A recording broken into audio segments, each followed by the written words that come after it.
Hi, I'm Andy Schlesinger, president of Andrew Buick Pontiac GMC. It's been said that word of mouth is the best form of advertising. With that in mind, I invite you to listen to what our customers have to say. I was always confident that I was getting the best deal, and have always been satisfied. And I know with the service department, I never have a problem.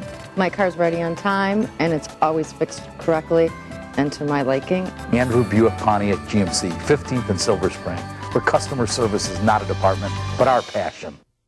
And now back to Focus on Diversity with Troy Shaw.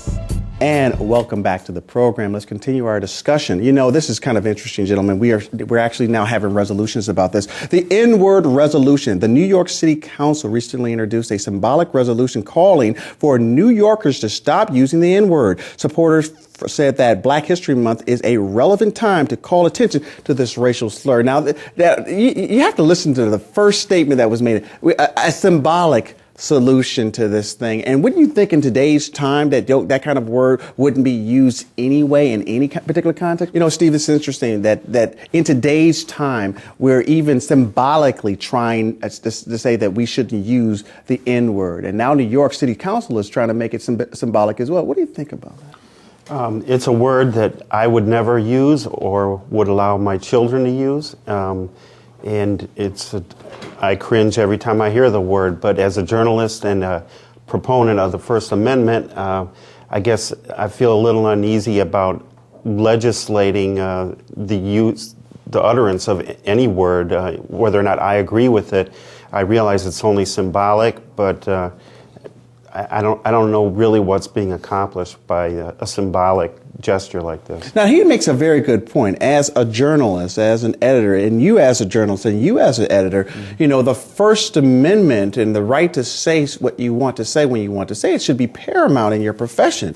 But this is a word that is dirty, that's dirty in so many times of ways. What are your thoughts on this, Robert? Well, I agree with Steve in regards to the profession, the industry of media, and the right to protect the First Amendment.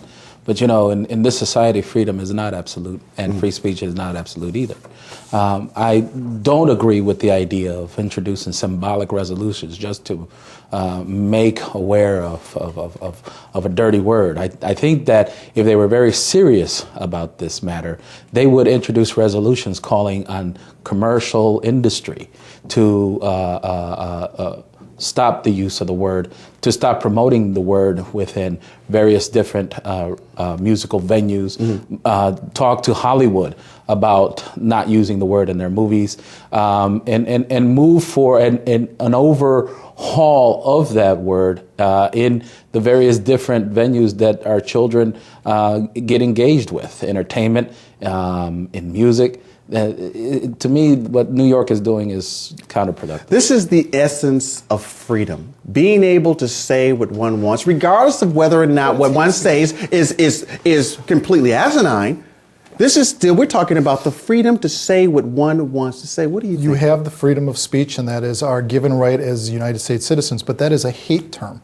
And I made the comment a couple of weeks ago that term breeds hate. That brings back an entire different time within our country's culture and history. With freedom, Chris, you take the good with the bad. You do have to take the good with the bad, but the only time I ever hear that term is in three situations typically: Hollywood, music, or on TV. Or, and actually, I take a fourth back, when it is a young African-American male saying it to another young African-American male, and they have no problem with it. We as adults, we have a whole lot of problems with that term. But unfortunately, the younger generation thinks it's some type of a cool term within each other.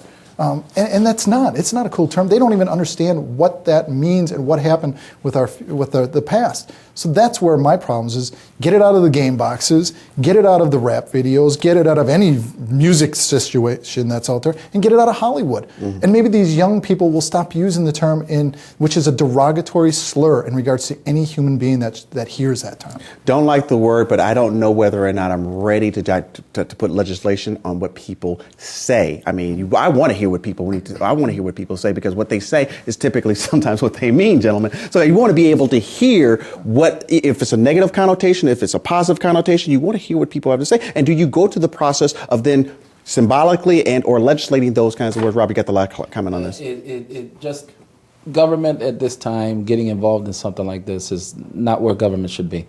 And again, New York in introducing this resolution is just counterproductive. Okay, gentlemen, last week we had a sincere meltdown, an astronaut meltdown. Lisa Marie Nowak, a NASA astronaut that was once literally on top of the world, has hit rock bottom. All of her achievements has been overshadowed by her 950-mile drive to Houston to Orlando to confront a fellow astronaut girlfriend. This has raised questions as to what caused her mental breakdown. Robert, I'll start off with you. 950 miles. This woman was in a diaper, okay?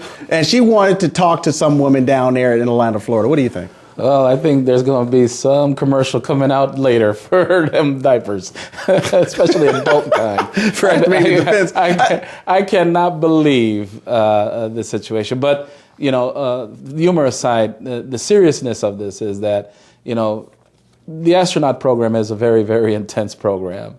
And obviously, this lady, somewhere along her training, along her involvement in that program, the stresses, the pressures just were too much. And this situation just basically ought to show NASA that they need to go ahead and do psychological evaluation. Is this showcasing the mental breakdown, Steve, of the NASA program?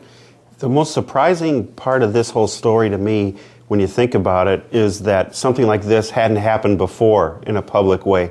I've covered a few shuttle launches, and I've interviewed a few astronauts before, and it's a very, very tight, close-knit community of people, and I'm amazed that stories like this, they're human after all.